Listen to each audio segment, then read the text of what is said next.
Okay, it is already the 1 minute mark, so we'll start. Dear colleagues, panelists, and participants, my name is Juan Fernandez Ochoa. I work with the International Drug Policy Consortium, and it is a pleasure to invite you, to welcome you to the Decriminalization in the Americas event. It is a side event on the margins of the 65th session of the UN on narcotic drugs. I, again, would like to remind you that this event is taking place in English and in Spanish. So if you need interpretation, this is the moment to select your channel at the bottom of your screen. Before we start, I wanted to briefly express my solidarity with colleagues in Ukraine and everyone who's harmed by the ongoing invasion of the country. I am particularly distraught by the impact that the situation is having on people who use drugs and on the harm reduction response. No one should face the horrors of war, and I share my wishes for peace, health, and accountability. This event today addresses a very different kind of violence, that of criminalization. The criminalization of activities related to drug use exposes people to the violence of policing and imprisonment, creates barriers in access to services, fuels stigma and discrimination, and perpetuates cycles of exclusion that disproportionately affect people already surviving multiple forms of oppression. Fortunately, a growing number of jurisdictions are realizing that criminalization is costly and harmful, and creating and building alternatives instead. In the same way, normative guidance from UN authorities has become progressively unequivocal on the role of decriminalization to create an enabling environment to foster health and uphold human rights. The American continent has a long history of engagement with this legal framework, and in fact, one of the countries in our region is perhaps one of the oldest legal framework of decriminalization in force. This event today will share knowledge from these experiences, gesturing towards a future where responses to drug use reject punishment and instead focus on reducing harm, ending marginalization, and mitigating the epidemic of incarceration experienced in our region. Following introductory remarks by Isaac Morales Tenorio, representing the Ministry of Foreign Affairs of Mexico, who kindly co-sponsors this event, we will have a discussion structured around key questions to our panelists, who are the fantastic Adriana Muro from Elementa, Frida Ibarra from Mexico, Mexico United Against Crime, my apologies, and Nazli Maksudi from the Center on Drug Policy Evaluation. I invite you to use the chat for comments. We do not have a Q&A in this session, but we will try to weave your questions and comments into our discussion.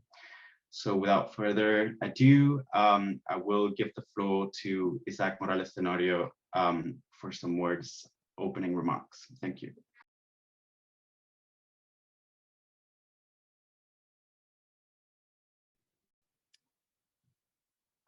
Thank you very much. Good morning right there in Mexico and in the Americas, and good afternoon here in Vienna and all our European colleagues also, and all beyond, all around the world. On behalf of the Ministry of Foreign Affairs of Mexico, I would like to sincerely thank and recognize also all organizers, all of you, for convening this timely and I will say plural discussion, which is needed. Let me also say that as the complexity of the international situation has shown, we do need more than ever strengthening the dialogue and cooperation as the track for peace and peaceful societies, and to address also all our global challenges, and particularly to further advance the idea of placing the people at the center of all our policies, including drug policies. It has not to be only an idea, but we do have to materialize this call. Almost 6 years have passed since the adoption of the UNGAS 2016 outcome document. It could be for some much time, for others few time, but what it is clear, it is the need to further advance our commitment to capture the new realities and challenges. In this regard, decriminalization efforts, the core topic of this very timely side event, and the concrete experiences that actually we have right now from different regions in the world around decriminalization are key.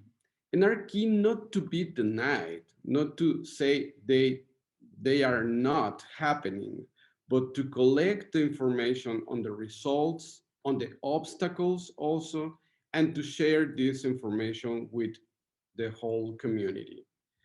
In this regard, I just finally want to invite you, civil society, academia, experts, and researchers to further contribute to collect and to share information and analysis in all these efforts on decriminalizations, and particularly what have been happening and we have been developing from the Americas in order also to be able for the whole world.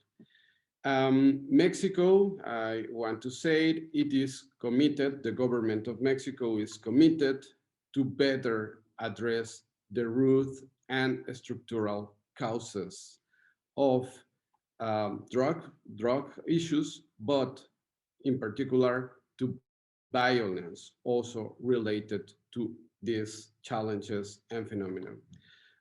Thank you so much again for convening, organizing this very important event, for having this very spectacular panel, and we will follow your discussions. Happy to be in the margins of the Commission on Narcotic Drugs with this timely conversation. Thank you so much. Thank you so much, Isaac. And I think your introductory remarks underscore the importance to maintain debate and also lift up experiences in evaluation and assessment of these decriminalization models that we have around the world, what works, what doesn't work, and continue advancing towards a health and human rights approach to drugs. And so I'm very happy to start this conversation with my co-panelists. So perhaps we could start just with posing a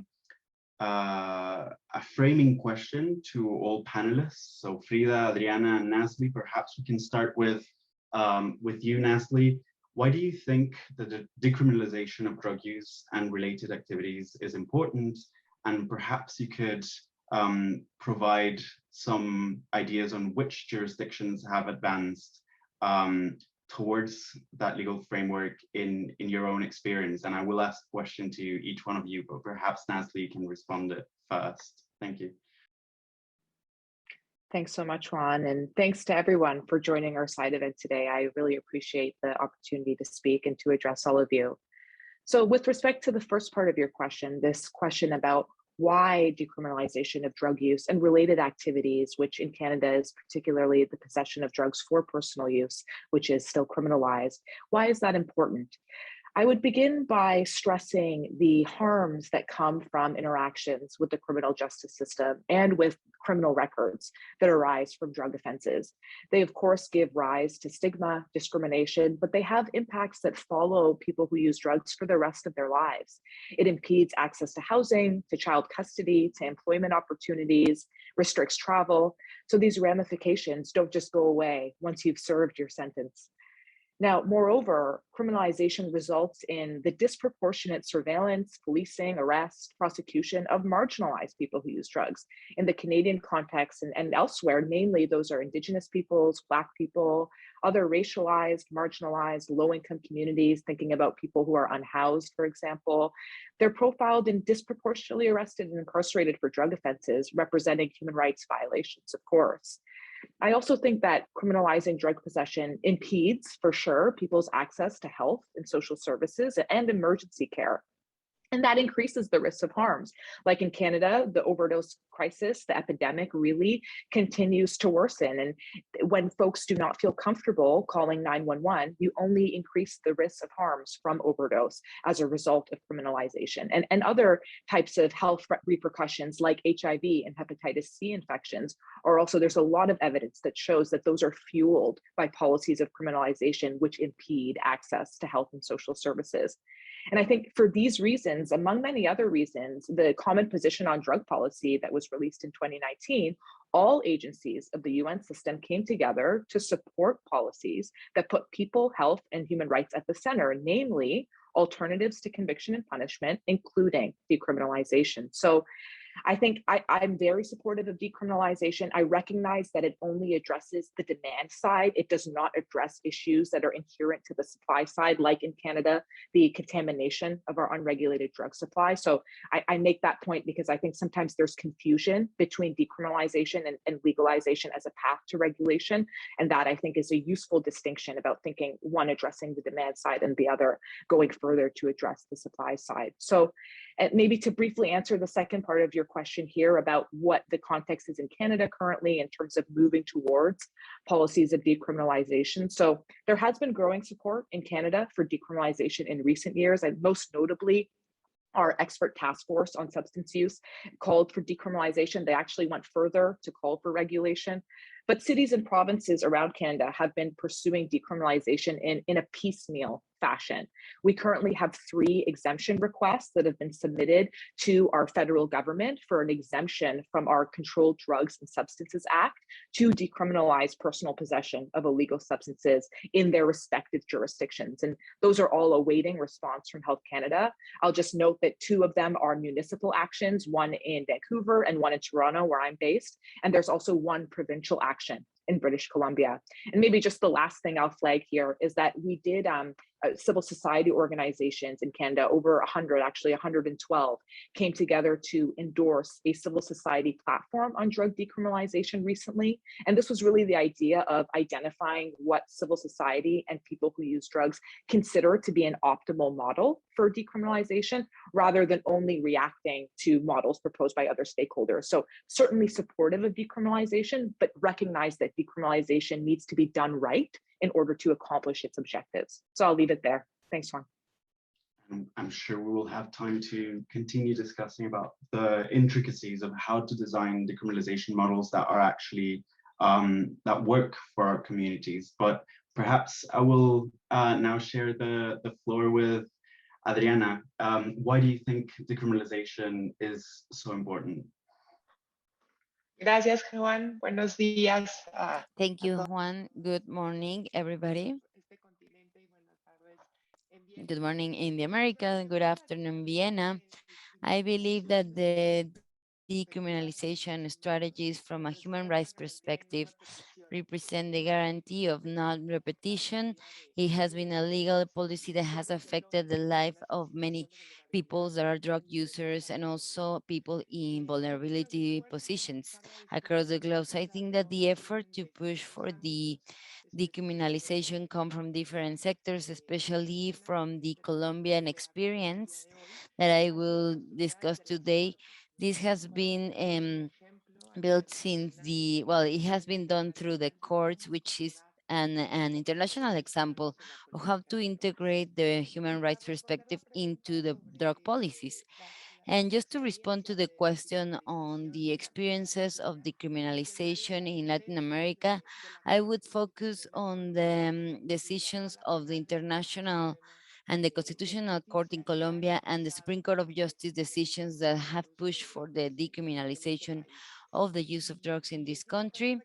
And I do think it is important to highlight that it's the first time that the International Court in Colombia is pronouncing about the decriminalization, and that was in the year of 1994.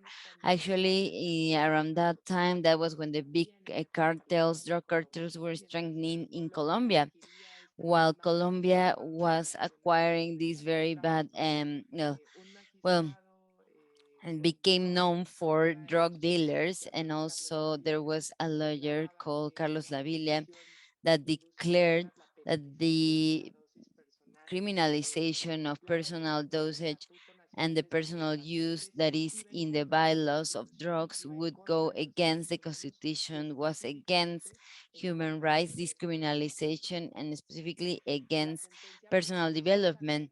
This decision led to the personal use of drugs. It opened the windows in the 90s to the public debate on the consumption of drugs, and it became benchmark for all these movements in Latin America that want to reform drug policies with a human rights perspective. And it's been a real benchmark, a reference, and it's still current now after 30 years. So that is the most famous experience of a constitutional court that forces us to see the relevance of the courts in order to transcend into a policy that has a human rights perspective and stop using criminal law just to fight drug dealing through the users.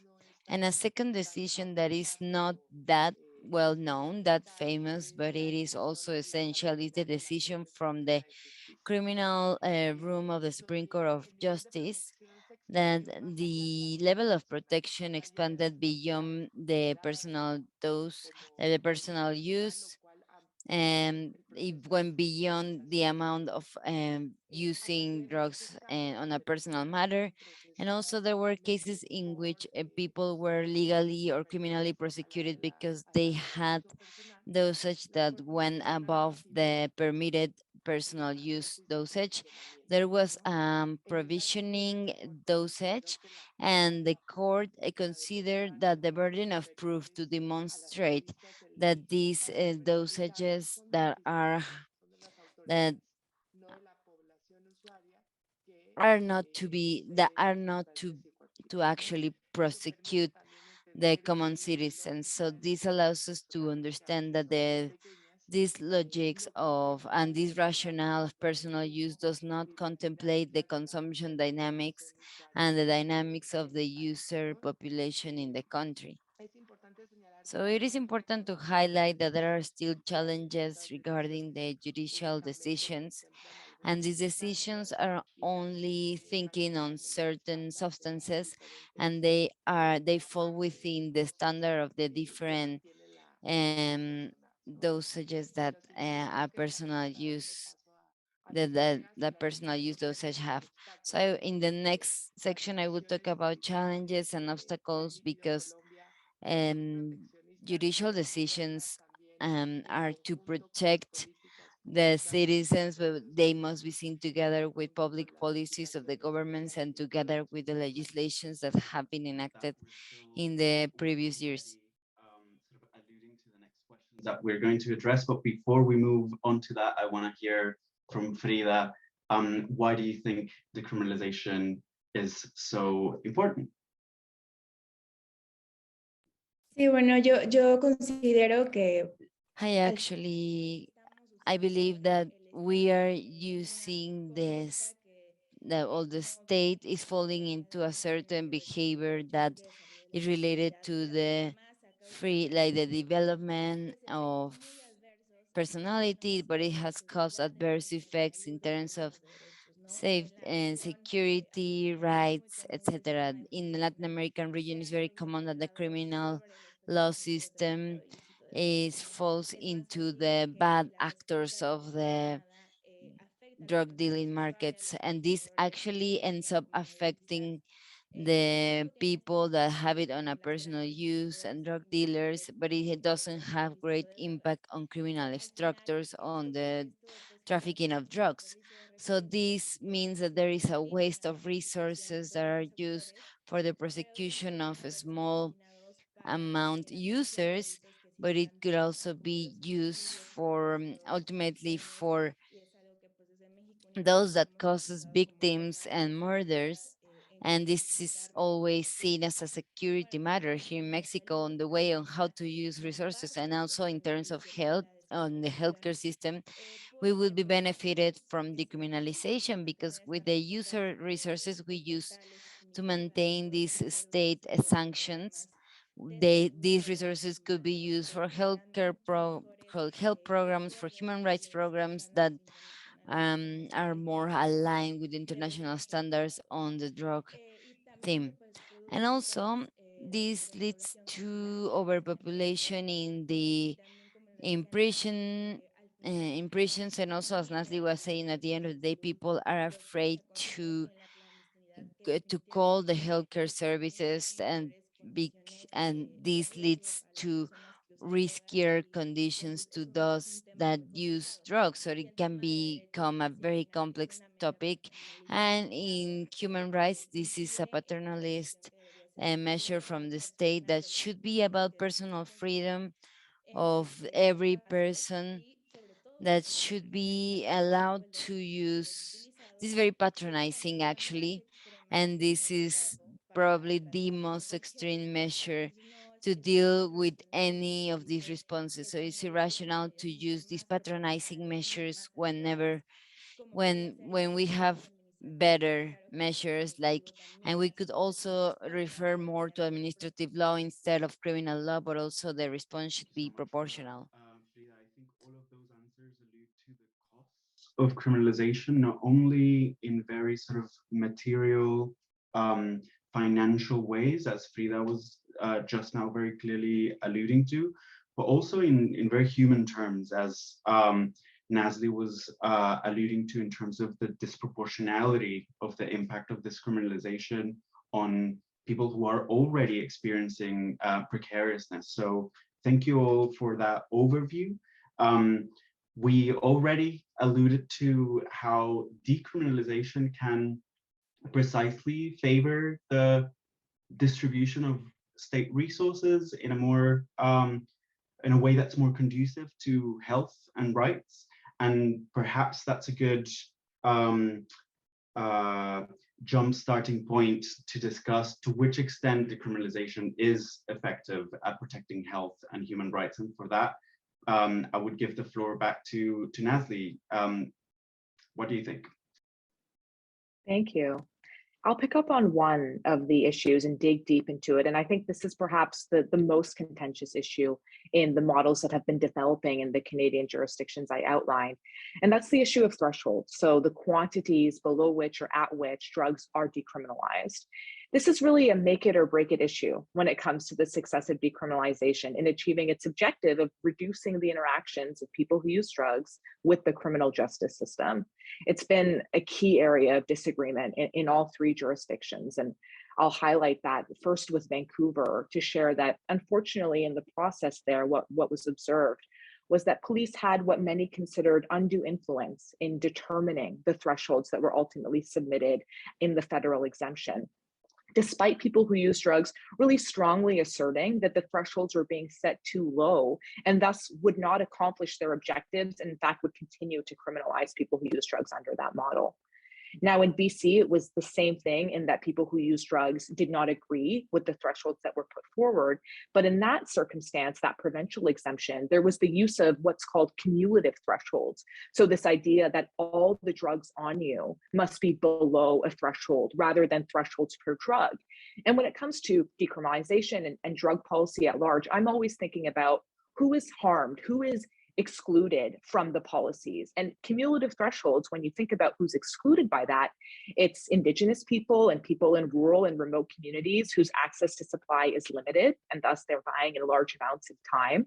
Of course, polysubstance users, people who use polysubstances, people who purchase for others or rely on people to purchase for them. which is disproportionately women and people with disabilities. I also think about unhoused people who have to carry all of their belongings on them, or people who might be using a large quantity of substances. Maybe they have high tolerances. So those types of stakeholder groups are really not served by a cumulative threshold approach. Now in Toronto, I'll say that the process for determining thresholds is still being determined. We're a little bit less far along than the other jurisdictions, having initiated our process later than them. But there is a panel, a quantities group that is currently determining what those will be. So we'll see where they land. But I'll say, generally, I think thresholds are thought of as a double-edged sword, right? They're defining an amount. There's the risk that you're excluding those that are above the amount, and also the risk ultimately that it's too low to accomplish the objectives of decriminalization. But not defining an amount gives discretion to police, and there's the risk that it can be exercised unfaithfully. In the Canadian context, we actually do not have defined thresholds to distinguish between simple possession and possession for the purpose of trafficking. So police in our country are already distinguishing between those two activities. And given the risks of thresholds being too low and continuing to criminalize people, which I should say as well, there's other harms from too low thresholds, right? It can be incentivizing more interactions with the unregulated market as people are trying to avoid purchasing those larger amounts. So they're more frequently purchasing smaller amounts, or even the risk of increasing concentration, potency of drugs to keep the quantities below the threshold, and that can increase overdose risk. So in light of these risks of thresholds being too low, and in a context where, as I described, thresholds have been established without centering the expertise of people who use drugs, the civil society platform that I mentioned up top, it urges against requiring or establishing threshold quantities in the exemption request. But if thresholds have to be adopted, I think it's so imperative that we prioritize and center the expertise of people who use drugs, and a diverse people who use drugs from different subpopulations, because they will have different needs. They should really be the central decision maker when it comes to what thresholds there are, because they know what is needed for decriminalization to work for them better than anyone else. And certainly police should not be given undue influence, as has unfortunately been the case.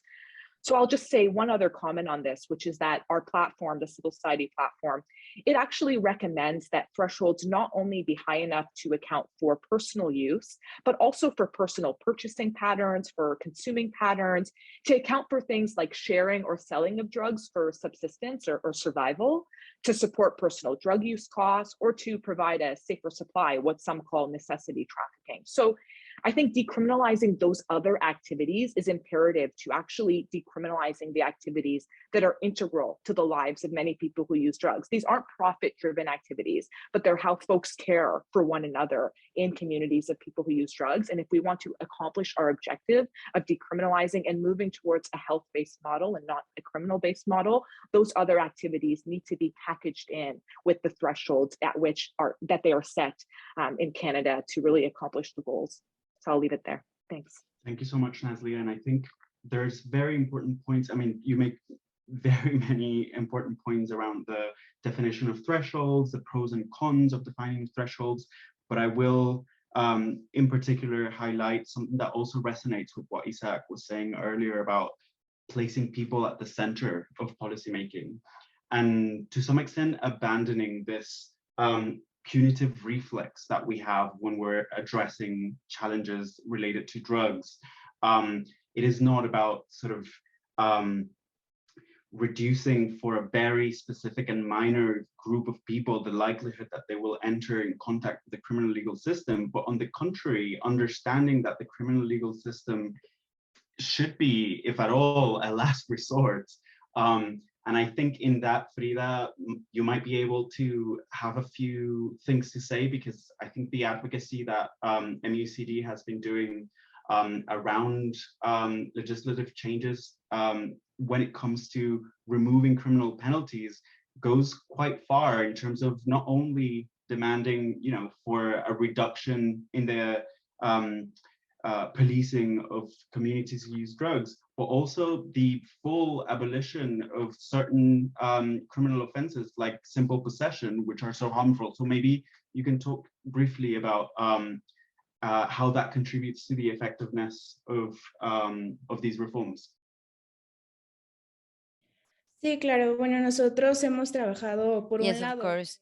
We at MUCD, we have been working on what the legislative power has done on the regulation of cannabis. We have been very attentive, and also we have been doing strategic litigation in the courts. And what I can tell you about the legislative power, the legislative branch, is that there have been several bills of law for the regulation of cannabis in Mexico. However, none of them have foreseen the elimination of the simple possession of cannabis act. They have only increased the amounts of the thresholds, as Nathy has said. It really depends on the amounts and the minimum amounts, if they are optimal for the users, and how are authorities dealing with these amounts and with the enforcement of this act. So they have increased the amount to 5 grams, from 5 grams to 28 grams. And from there, you get very high administrative fines. And as I told you, if we use administrative law, at least the minimum requirement should be proportionate sanctions, but the fines are too high. So this is a very complex issue, because most of the population that wants to be part of, wants to be within the legal market of cannabis, they can be excluded, but they cannot even pay the fines. And then there are still imprisonment sanction that goes up to 3 years of imprisonment. So the issue has been very complex. We have provided all the available evidence trying to remove criminal law, at least from the cannabis perspective. And in the judicial branch, the decisions of the Supreme Court of Justice have been very important regarding the consumption of cannabis, and the acknowledgement that is protected by the development, like free development of personality, and also the conditions related, and that includes possession. The court has acknowledged this, and all necessary behaviors are being protected by the right of the free personality development. And also, what we're missing here in Mexico is that, well, basically these decisions right now correspond to the administrative law and not to criminal law. If we see the decision of the Supreme Court regarding drugs, they are still very conservative, the courts of the country. Actually, in 2018, our organization actually appealed the constitutionality of the simple possession of cannabis and project, because the project was about acknowledging that the crime of and the offense of personal use was necessary, but there was no real analysis of the causes of this offense. They were only trying to place a sanction. Ultimately, this project, at the end of the day, has not even been discussed. It has been postponed. There are still hopes that they will change their perspective, because we did make a lot of put a lot of pressure on them, and we were able to stop the process of making it an offense. But it was really missing, because in terms of thresholds, I mean, the thresholds lead to um, the wrongly use of police, and is affecting the most vulnerable. And also, if we see the statistics from INEGI, which is the authority that does surveys in our countries, all the people that are detained are in simple possession of cannabis, and they have basic education. So that is why we have a need to decriminalize the use of drugs. And perhaps we already spilled into the next question, which is, what are we learning? What are the lessons that we're learning from the processes of development and implementation of these models? We've talked about the challenges of determining thresholds, the challenges also of the exclusion of key stakeholders, like people who use drugs, and the involvement or primary involvement of stakeholders who are less um,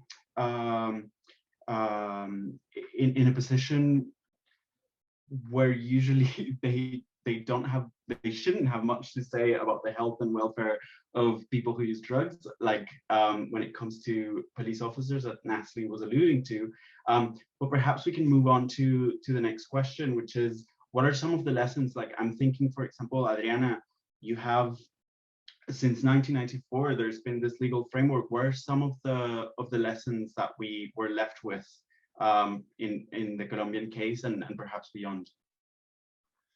Pues bien, yo creo que las decisiones I judiciales han believe sido that the judicial decisions have been extremely relevant because we compare them to the Mexican case. In Colombia, the decriminalization of simple possession has been fundamental to guarantee the use of drugs in our country. But I believe that one of the lessons learned is lacking comprehensive analysis in all government branches related to the decisions of the Constitutional Court. Even though this decision was enacted 30 years ago, came into force 30 years ago, there have been many efforts by the governments to criminalize again the personal use. Actually, the administration of President Uribe that lasted 8 years, there were 4 attempts to criminalize again the personal use of drugs. Even though they didn't accomplish it, but they did raise it to a constitutional level, the prohibition on drugs.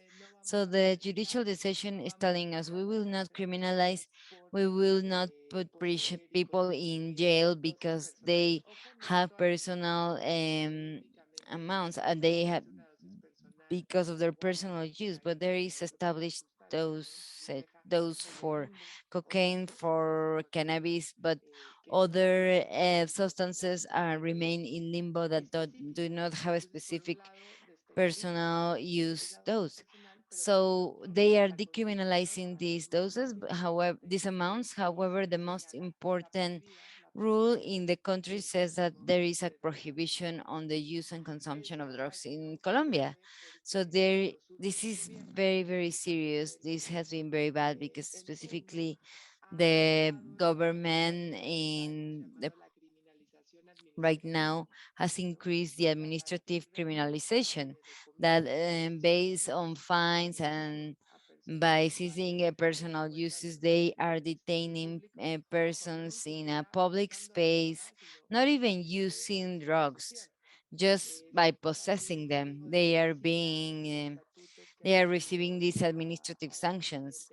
And now the president, Ivan Duque, he's allowing for authorities and for police officers to actually seize these amounts. And even though the judiciary branch says goes against the rise of the personal use of drugs, this just leads to an ongoing interaction of police officers with drug users. As my colleagues were saying, not any users, normally people that are in vulnerable positions, persons that are in the street and like are homeless, and there is a lot of gender discrimination, race discrimination. We're seeing this this very and we have very advanced decisions from the court that favored human rights policy. However, the studies that have been conducted, especially the previous years related to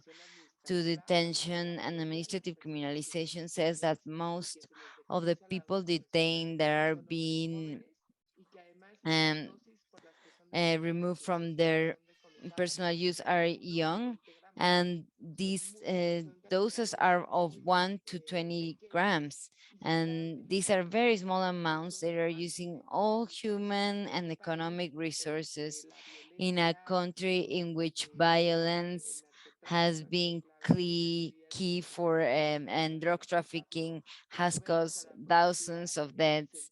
However, we see police officers focusing on detaining drug users only. So I believe that the Colombian experience is that we should have comprehensive policies and we should also change the narrative of associating consumption with crime, because this is something that we see still from the executive branch, and also to leave behind the incentive that police officers have to detain drug users. This comes from the security policies, and they are being measured by how many people they are detaining. So I think there is this is a more like a constitutional conversation to really reinforce the security policies, and to talk about the strongest links of this chain, and even though we're not sending people to jail, we are criminalizing them, and we are leaving them in a vulnerable position. The wastefulness of these legal frameworks, but also about the need once more of locating the purposes and the goals of these systems, not in procedural effort to sort of tweak penal law, but rather centering the goal in protecting the health and well-being of people who use drugs and other people affected by the criminalization of drugs. Natalie, perhaps briefly you can also, because I see a little bit of a tension there in terms of Adriana was talking about the coherence of the action of the state in order to advance decrim, but what we see in Canada to a certain extent is precisely local authorities mobilizing to change the situation. So perhaps some lessons from Canada, what would you highlight? Certainly, yes. And I'll start with exactly that, this piecemeal approach that we have in Canada at the moment, where municipalities and provinces are applying for exemptions. What that does is leave people who use drugs outside of those areas still criminalized. And even in those jurisdictions, the varying rules between Toronto, Vancouver, it leaves it very tricky to navigate when you're, say, traveling between those areas. So certainly a national approach, I agree, that would be much more equitable, and it would make things a lot more simple when it comes to having that same rule across the board. Maybe just a couple other lessons. I think I've already discussed the issue of the risks of thresholds and how they're established. Another issue I would flag here is that I think very understandably, the push towards decriminalization recently in Canada has been framed as a response to the overdose crisis. And certainly that's the case in Toronto, where I have been most involved. But there's significant risks with this framing, given our poisoned, unregulated drug supply. Overdose may very well not be reduced by decriminalization, because as I've mentioned, decriminalization does not address issues of the drug supply and the lack of regulation.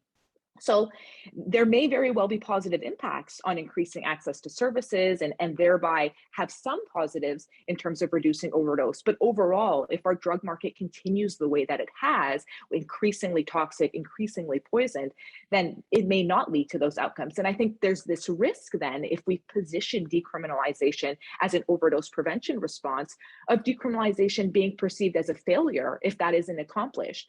Now, for me, as I articulated, decriminalization is about reducing and eliminating really interactions between this criminal justice system and people who use drugs because of all the harms and the human rights violations that we've talked about. That rationale should be enough, and in and of itself is sufficient for pursuing that policy. So I caution against framing it in other ways that can be asking more than we really should be from decriminalization, and expecting decriminalization or not understanding the root reasons for why decriminalization should be pursued. I think also just in Canada too, what we've been looking out for based on experiences in other jurisdictions internationally is how decriminalization actually ends up getting implemented, kind of this concept of law on the books versus law in the streets. You know, who continues to be criminalized? I talked about being cognizant of who gets excluded, and we recognize that policies of criminalization are rooted in and they reinforce systemic oppressions, racism, colonialism, sexism. So if we don't take proactive efforts to address and rectify those oppressions, they will manifest in our decriminalization policies. Decriminalization will continue to privilege those at the top of social hierarchies and harm those facing structural vulnerabilities. So we really need strong protections, for example, against what's called net widening or upcharging, this scenario where police lay charges for other offenses, drug trafficking, possession for the purpose of trafficking, because they can no longer do so for just simple possession charges. And we also need really clear and strict limits related to when police can actually stop, search, investigate a person for drug possession, because we know that's often racially motivated or on how an individual appears, such as unhoused folks. And absolutely, police really should be receiving, for example, mandatory training on these reforms, on the forms, and to prevent very much this net widening and the inappropriate use of police discretion. And maybe just the last thing I'll say is I just want to pick up on a comment in the chat. There was a question about whether the expanded view that I provided of what should be decriminalized per our civil society platform is tittering the line into legalization. And I would say this is exactly what I was trying to articulate at the front, that legalization is about regulating the supply. It's what we've done in Canada with cannabis. We've controlled our cannabis supply. Production is controlled, sales are controlled. This is all regulated.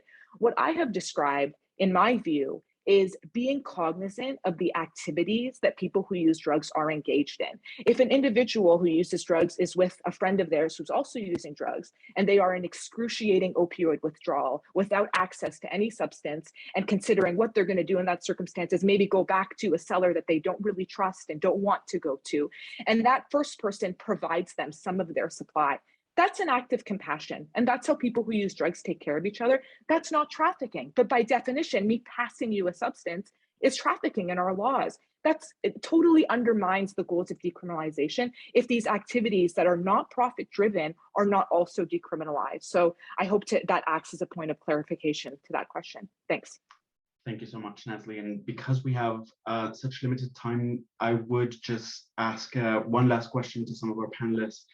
If you could answer briefly, thank you so much, and apologies for the rush, but in thinking about the key stakeholders in the move towards decriminalization, what are some of the steps that you consider are essential to achieve effective decriminalization? And perhaps, Adriana, you could start. Sí, pues nosotros hemos identificado por lo menos 4 pasos. Well, we have identified at least 4 steps for an effective decriminalization of drugs, especially in Latin American countries, which is the decriminalization policy should transcend to the governments. It shouldn't just be the political will of the government. And also, it has to come with a public health policy that guarantees the right of information for users. 3, there should be a change of narrative from the governments and the media, and also judicial decisions.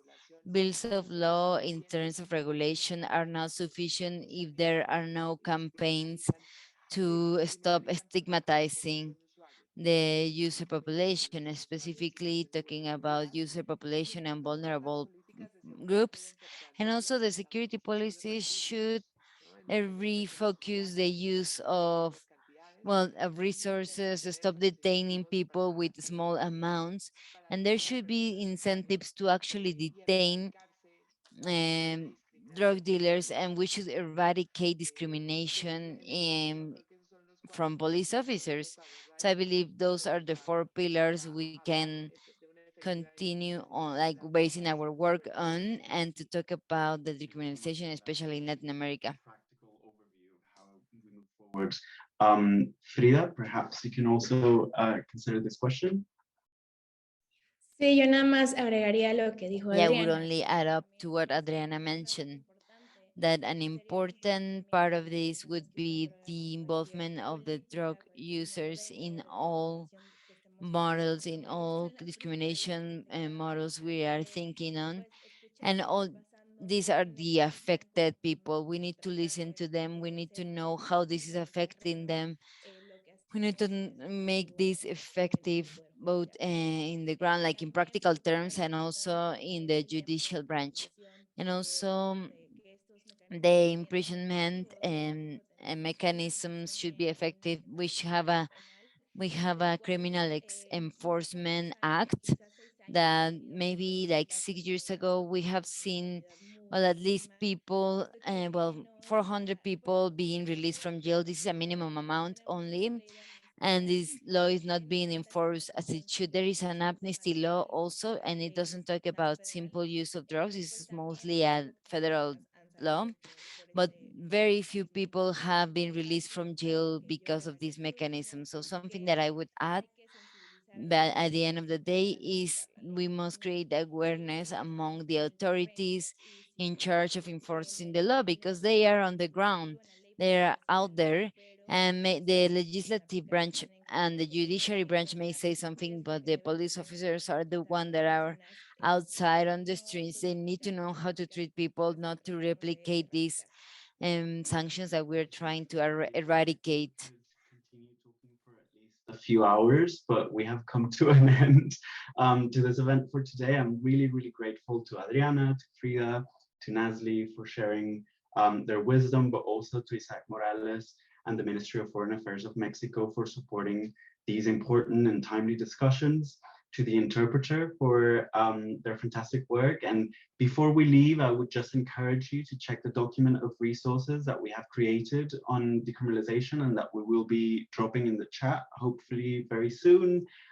We hope you find it useful, and if you have any questions, please do not hesitate. Wishing you a great rest of the CND. Thank you again for coming, and if no one is dropping the list of resources, maybe I can do it because I have it in front of me, but just in case it's it's useful, of benefit to you. Let me just find it. I've just put it in the chat, Juan. Oh, thank you so much, Nazli. No problem. Thank you all. Have a good day. Thank you.